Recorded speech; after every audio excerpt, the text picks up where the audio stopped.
Did you hear about this Mitt Romney case? His sister-in-law found dead after a fall. Did you have you read this? Are you asking questions? What questions should you ask? Does this sound kind of maybe, dare I say, a little suspicious? Is it a little early to say that this is suspicious? I don't think so. I don't think so. What are some of the questions you might want to ask? This is a fascinating case, is it not? I think it is beyond fascinating. Because this really is interesting. This fascinates me. And it fascinates me because it has all of the trappings of this kind of a generic sort of a story that they hope kind of goes away. Carrie Elizabeth Romney, age 64, was found dead in the Valencia area, northern LA, near a 5-story parking garage in the town center shopping area. Authorities responded around 8:30 p.m. local time. The jump or the fall was suspected. The cause is still under investigation. The jump or the fall? What are some of the questions you want to ask? The preliminary indication is that she may have jumped or fallen from the parking structure. The Los Angeles County cause of death is currently listed as deferred, while toxicology and further testing are pending. As of now, law enforcement officials have stated that there is no indication of foul play. Interesting. Investigators are treating this as a death investigation. The medical examiner has identified the deceased as Carrie Elizabeth Romney. I believe it must be his spouse, or the spouse of a sibling of his, obviously, in order for him to be a sister-in-law. What do you think about this? What are some of the questions you would want to ask? What are some of the questions? No, we don't know. There's no reason to think there's anything wrong yet. See, this is so interesting. Let's look at what we don't know yet. The exact cause, the manner, the timing. See, because the cause is deferred, we don't yet know whether the death was accidental or suicide, self-harm, or something else. Toxicology results in the medical examiner's full report will be critical. But then again, is this, if it was self-harm, is this where you would do it? See, one of the things which most people consider whenever they consider self-harm is the successful completion of the act to cause the cessation of life. Is this something that would normally have brought about a certain finality?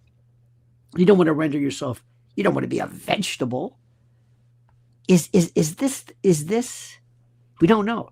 If somebody's distraught, if somebody's drunk, if somebody's out of their mind, if somebody's in some psychiatric fugue, some fit, something along those lines, you don't know. They think different things. They think crazily. So we don't know. But what we do know is that let's see how fast this goes away. And ask yourself the questions. What do you want to know? Isn't it something? Isn't there something? There's something very odd. Is there not? There's something very odd about jumping. Defenestration or fenestration when you're out a window. There's something very odd about that. What are her friends, what are her family saying? What kind of state was she in? What was she doing before? Did she have any problems? Soul, by the way, says, surely there is security footage in the garage. We don't know. One would think, Soul. One would think. Every square inch of this world has some type of CCTV or a ring camera or something or the equivalent of such. It's a very good question. What questions do you have? Let's say I've just assigned you as part of the investigation, part of the investigative team, and you're a part of it. You're being asked. What are some of the questions you want to know? I talk to friends and family. How was she doing? What was she thinking? What was her life like prior to this? Did you have any, does this surprise you? Has she threatened this before? Has she brought this up before? Very, very important. This is the non-medical examiner investigation. Witness statements, no confirmed reports yet of witnesses, camera footage, assessment of how someone might have fallen from a garage. How do you fall? The height of the barrier. If there's no way you could have slipped, if there's no railing, it would have had to have been either you were homicide or self-harm.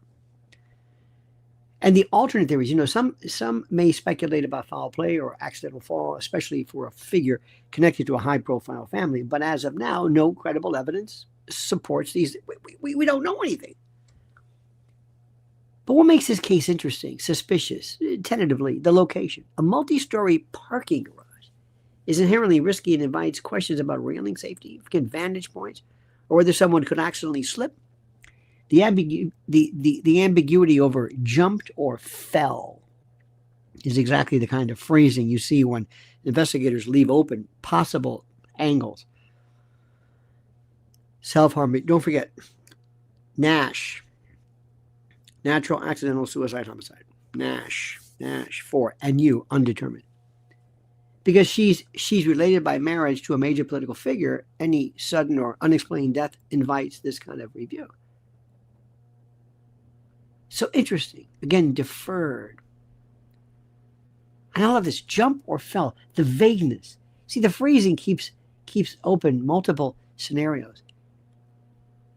Intentional. Deferred cause of death. Remember, it takes more than if somebody, it depends, witnesses, cameras. Also, what she said, was there a note? Was there anything?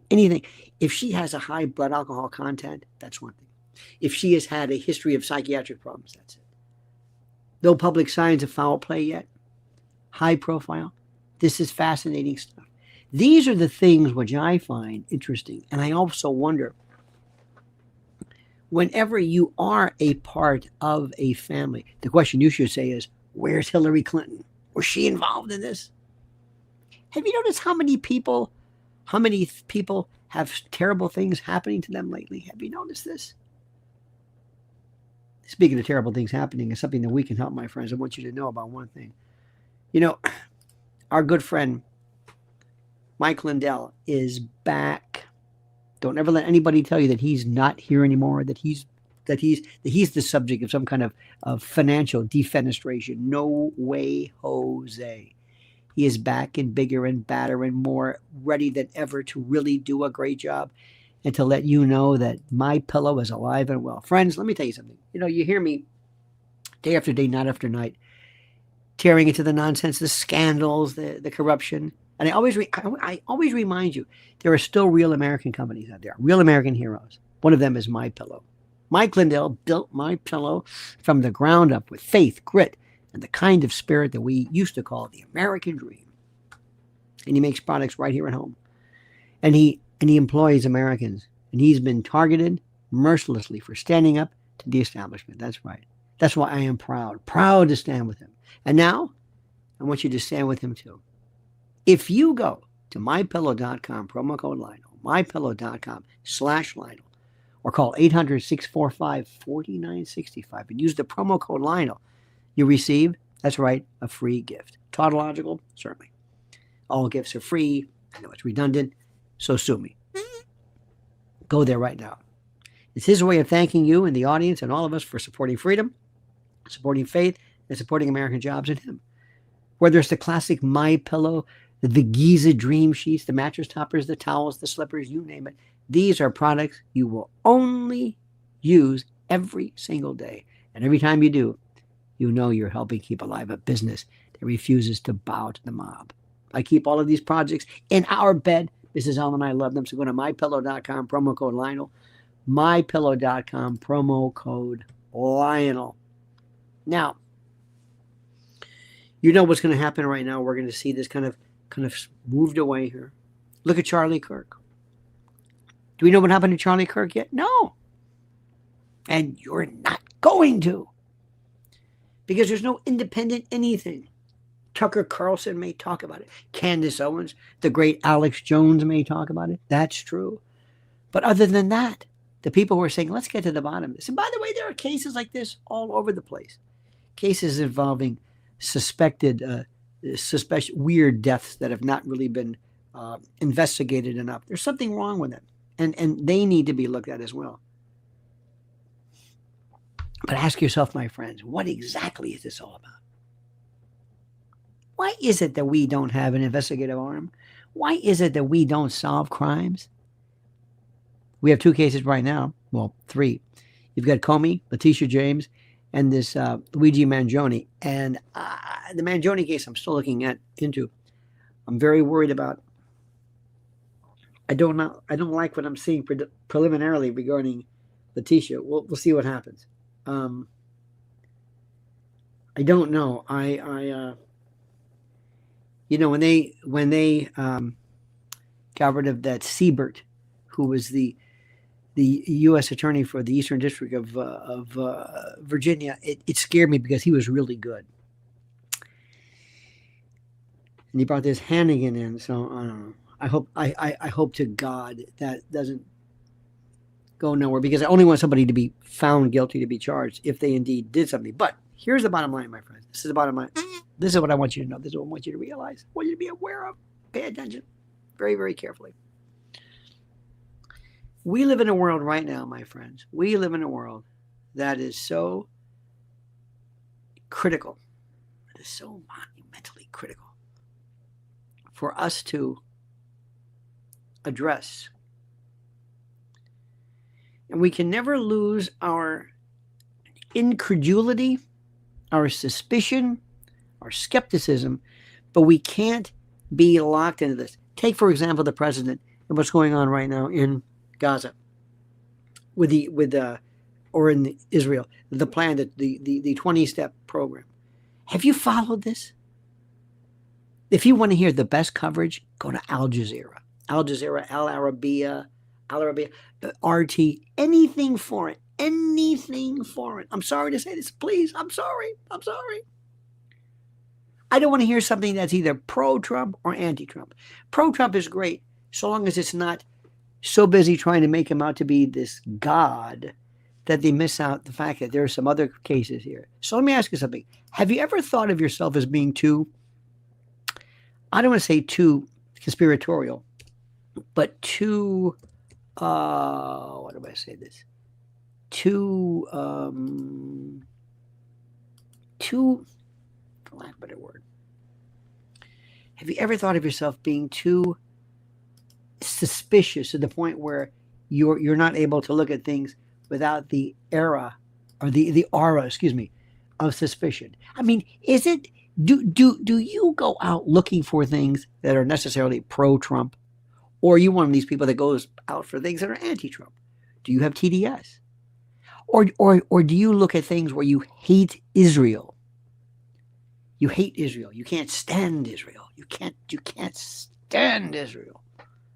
Or do you look at things a little bit differently? Do you look at things and say, you know what? I don't know about this. I think we should look at this thing a little bit carefully. I think maybe, you know what? Maybe something good happened. Maybe they did something good. Maybe they actually did something beneficial. There are people that I know, I swear to God, who say to themselves, no way. No way. They say to themselves, I cannot do it. I cannot bring myself to saying something good about President Trump or Bibi or anybody for that matter. Soul says DJT brought in countries to celebrate this. Why? He needed them to say it. Recognition, smart. In our politics, the other side will not recognize them. Soul, I thank you so much. Do you understand that we have a 20-point plan? Did you read them? Did you read the 20-point plan? Did you read it? Did you read it? No. Have you seen what has to be done? It's a tall order.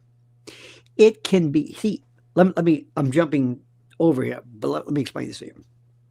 This is what I wonder about. I worry about somebody who says, okay, you want me to get rid of Hamas? Great. Hey, Hamas, you sign off on this? We sure do. We're done. There's about 14, 15 basic Palestinian organizations. You'll call them terrorists, maybe not. Al-Aqsa Brigade, or there are groups of people, you haven't even heard the names of these people. So what happens if Hamas says, okay, we're out of here, but the other folks are still there? What if they say, excuse me, who runs Gaza? What about the West Bank? Haven't gotten not even talking about that. Did you see when Trump says, hey, Mr. President, come on, pardon him? The president can't pardon him. And Bibi saying, don't bring up the pardon. This looks like See, that's the beauty of Trump. He says things and he doesn't care. He just says things. Did you see Bibi's face? Yesterday morning when I'm listening, and I'm listening right away too, I got right on to Al Jazeera because I wanted to see what they said. And they said in Egypt, people are saying, what's Bibi doing here? There was a talk about whether Hamas thought that Bibi would be there alone. It's the level of depth, the level of names, of sites, of people was so interesting. Now, granted, you can go to cable news and either hear Bibi the peace president or Bibi the rube or whatever. It's either way. That didn't tell me anything. For the most part, the cable news folks are just saying, isn't this wonderful? Isn't this great? Isn't he terrific? Isn't he smart? Isn't it wonderful? Isn't it great? Isn't he fantastic? He's the peace president. He's going to get the Nobel Prize.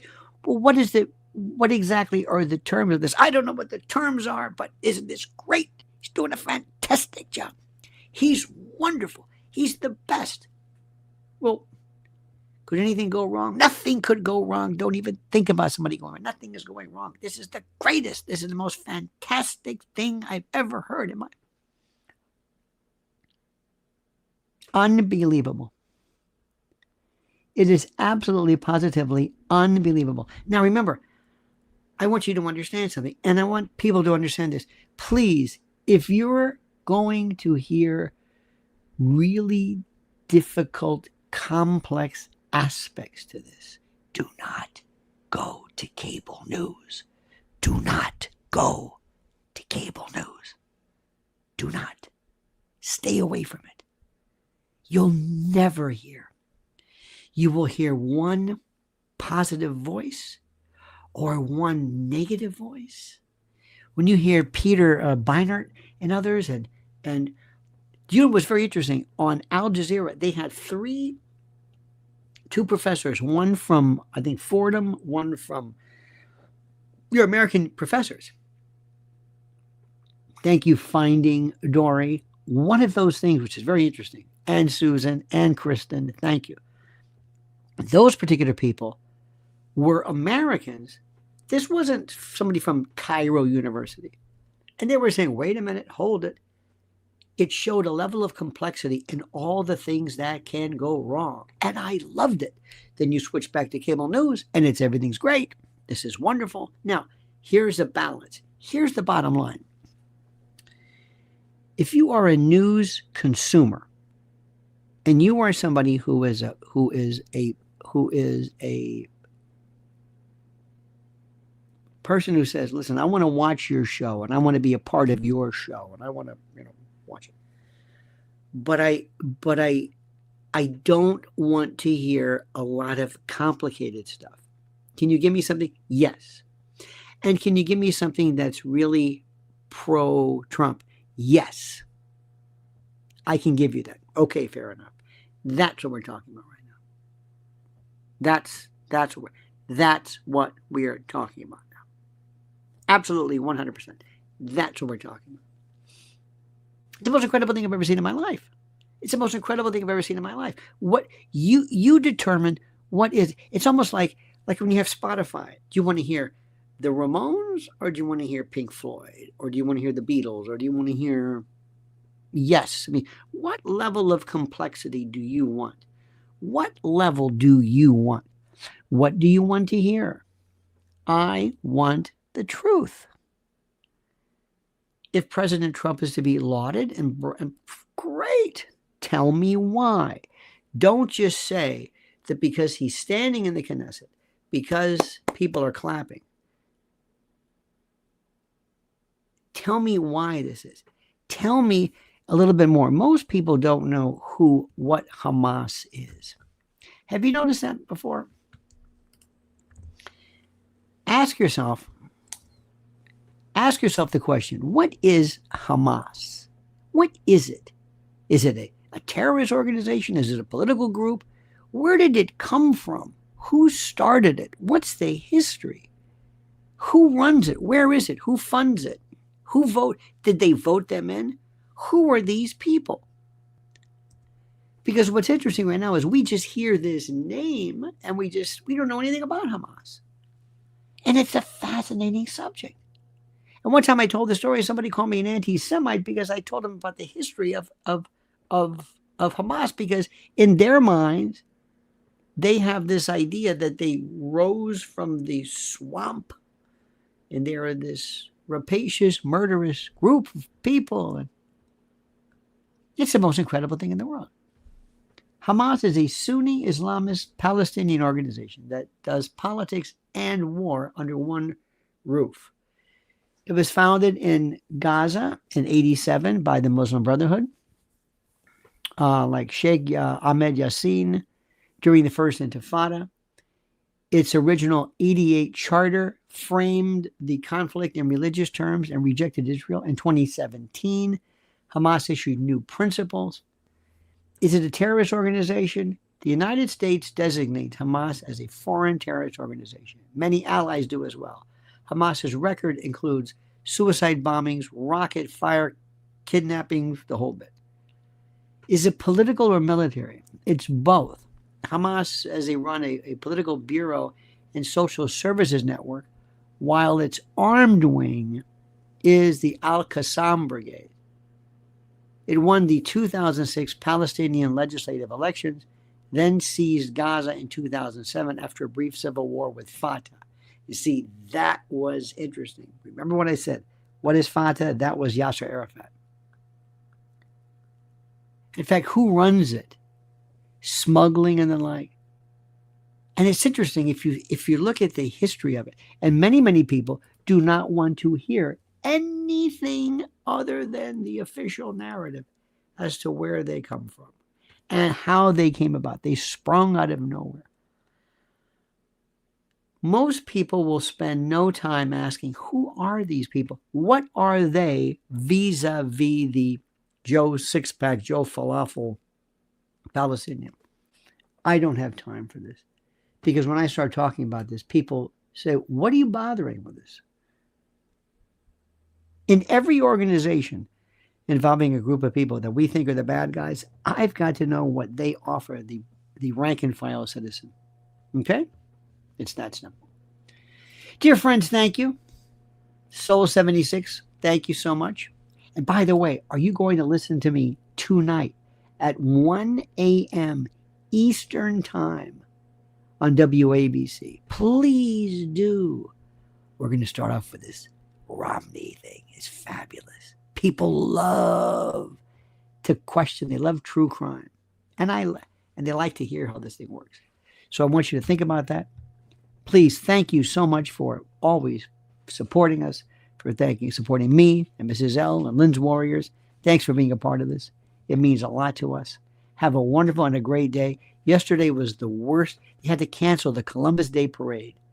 And I think maybe they might have been able to have, I don't know. I kind of wonder, did we really need, anyway, it's kind of moot at this point. In any event, thank you so much for watching. Have a great day, my friends. And until we meet again, remember, the monkey's dead. Show's over. Sue ya. Dad.